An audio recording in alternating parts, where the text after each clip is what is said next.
You guys didn't really think I was going to let a month go by without a book haul, did you? No, I just got a little behind. Let's talk about my crimes and penalties against my wallet this month.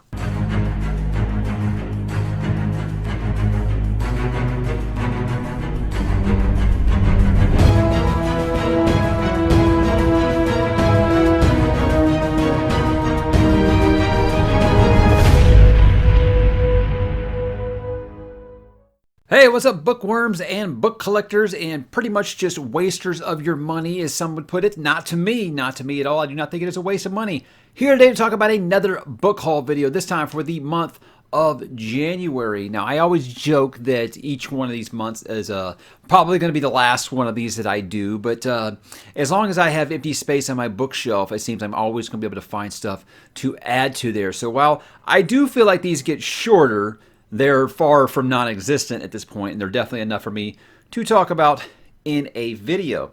Now, if you guys don't know, I have a problem with collecting books.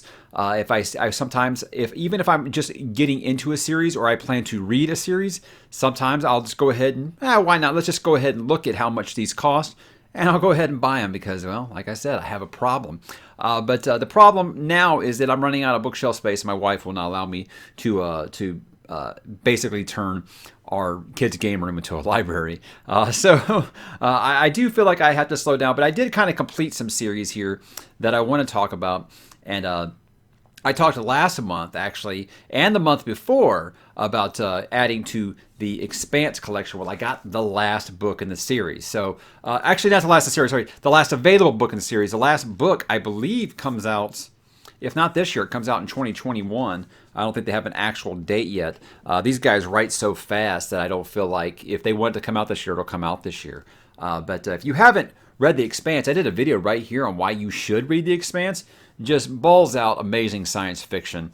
Probably my favorite, easily my favorite modern day science fiction story, but probably my favorite hard sci-fi story since, Ender's Game. I really feel like it's really, really up there with the brainiest of sci-fis that I've read, where you don't have to have like a PhD in physics or anything, but you know it is realistic in the fact that it doesn't just hold your hand on the science. And again, I talk in that video more about what else I think makes this series really great, and I think you guys know that if I've got 8 books in hardcover, and some of them were actually rather hard to track down. So we'll get back on that one day and actually start doing some reviews for those. If you don't know, if you haven't been following the channel, the reason that the rest of this book haul almost is predominantly one author is because I've started some reread and some first-time read of Brandon Sanderson's Cosmere. I did a whole video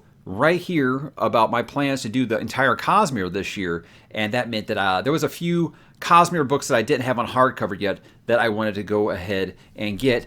And one of those that I did not read before was Mistborn Era number 2. I love the original Mistborn Era. I felt like it had a very good beginning, middle, and ending.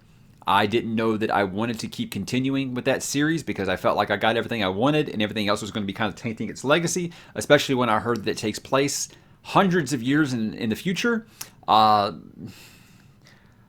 But then I started thinking, you know what? Brandon Sanderson doing steampunk sounds really, really awesome. So I went ahead and picked up all 3 of them. These are not signed. I actually bought these used, so I don't get to brag about having more signed Sanderson books. But again, I feel like all Sanderson is usually at least readable. I've been doing some reviews for some of the earlier stuff yet.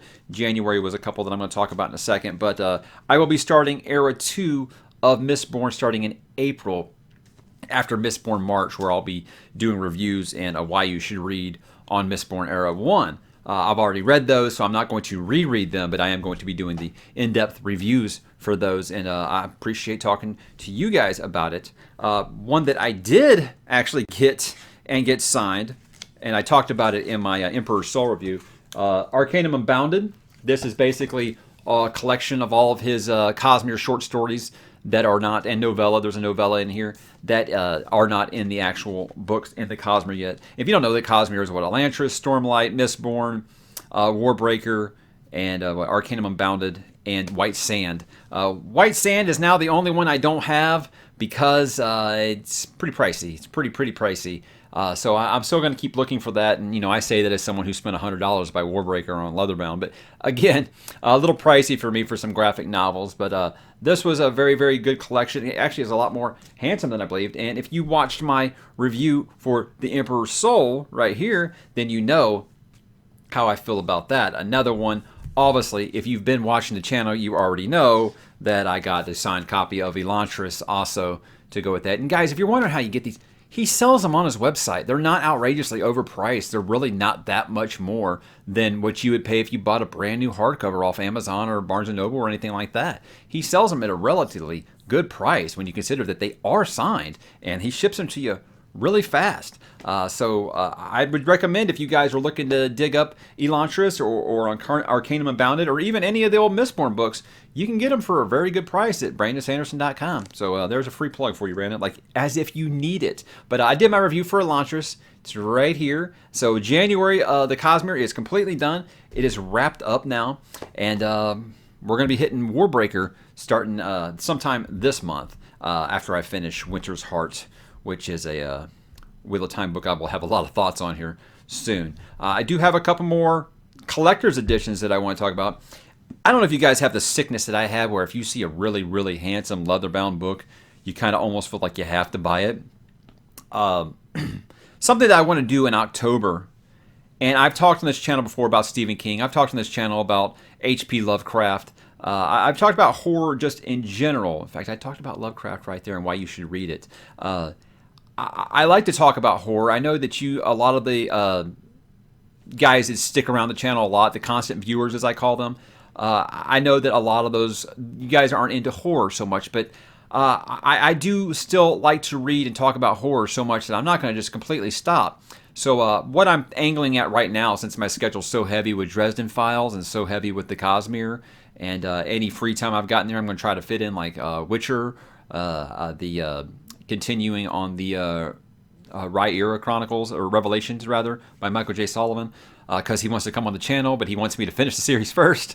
So anyways, October is kind of a point where I feel like I've got kind of a break. It's after Stormlight September, and it's before Rhythm of War comes out the following month. So October, I'm going to kind of make a Halloweeny kind of, yeah, I said weenie, Halloweenish kind of, I guess, a theme of some horror. And it's going to start where I'm going to be talking about one of the classics of horror, and that is Bram Stoker's Dracula. And this is a very handsome leather-bound edition. Got the silver-stained edges that I love so much.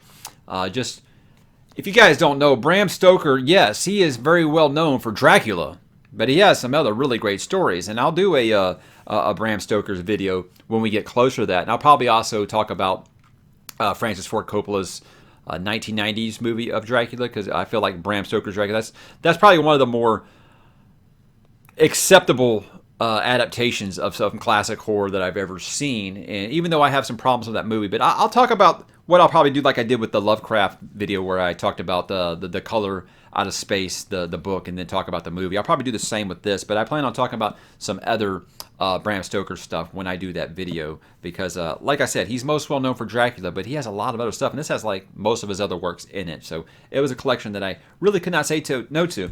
And I feel like the one macabre kind of writer that I have not really talked about in this channel, I've actually had some requests for, but mostly from people who like King and people who like Lovecraft, and that is, of course, the great Edgar Allan Poe. Now look at this edition. That is sexy, isn't it? So cool. Again, I like to use the phrase ahead of their time, and I know that some people find that kind of an odd phrase. What I say when I mean that an author is ahead of their time is that they were writing about things that no one else was writing about at that time. And I definitely feel like Lovecraft, and of course Poe, is obviously going to fall into that category. So I'm going to talk about I'll probably pick like 5 of my favorite stories, not as much as poems, and do those for a review sometime in October. But yeah, I'll probably plan on doing definitely a Why You Should Read Poe video, but I'll also be reviewing some specific stories in there, more than just The Raven. Obviously, a lot of people, of course, The Raven is so ingrained into pop culture that everybody knows that, but there's many other great stories than just a guy yelling at a bird. There really, really is. And not to discount that story, it's fantastic. I mean, anybody who went through high school literature knows that story, right? But there are lots to talk about with Poe that I definitely would like to get into sometime in October. And I'll fit some other things there. I think I'd like to do Mary Shelley's Frankenstein also. Maybe Shirley Jackson's Haunting of Hill House. Just talk about some classic horror tales that I haven't really had a chance to talk about that I feel like everyone should do themselves a favor and read. And I'll end this by saying, I know you guys probably don't count it, but I did get a couple of digital books for my Kindle. And this is an author I haven't actually read. Sebastian de Castell. I hope I'm saying that correctly. Sebastian de Castell, he's really known for his Greatcoat series. And he just finished his Spell Slinger series. I got a really good deal. I already had the Greatcoat series on my Kindle, but I got a really good deal for the Spell Slinger series. I don't know if you guys can see that at all.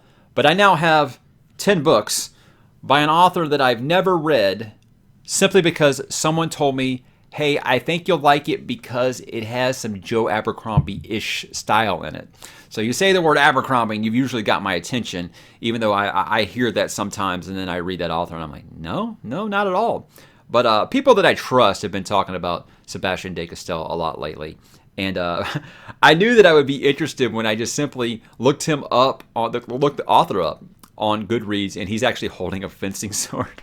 And I was like, all right, this is a guy I'm going to give a try just because of that. So I don't know when it'll fit into my schedule, obviously, but I would like to try out some of his stuff. Obviously, like I said, if I've got 10 books of his and I've never read a single word by him, I would definitely like to try him out. So that is the month of January.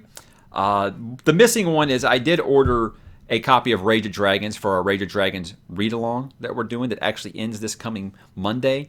But that book, apparently, on my phone, it says that the item was delivered, but it never showed up at my door. Somehow the same day, I got some mail from my neighbor, so I went over there and asked him, hey, did you possibly get my book? He didn't get nothing, so I returned his mail to him, and unfortunately, it seems like whoever got my mail on the street was not kind enough to walk it over to me. So dealing with, it's an independent seller on Amazon right now, so you know what a mess that can be trying to either get a different copy or get a refund. So I definitely want to have the Rage of Dragons because not only just because, you know, it's something that I've actually read, so I want the hardcover, but it's not only a handsome hardcover, but it also has like a lot of stuff on the inside that I like, and I felt like it was good enough that I'm going to continue to keep going with that series, and I'll probably be buying the hardcovers when they come out. So that's it for January, guys. Did you guys hit the store at all this month? You know, drop in the comments. Tell me what you got. Tell me if you've read any of these series. Obviously, if you're watching this, you probably read some of the Sanderson stuff, so you don't feel like you have to repeat there. You know anything about Poe, Bram Stoker, anything you guys want to talk about, hit me in the comments, and I'll talk to you there.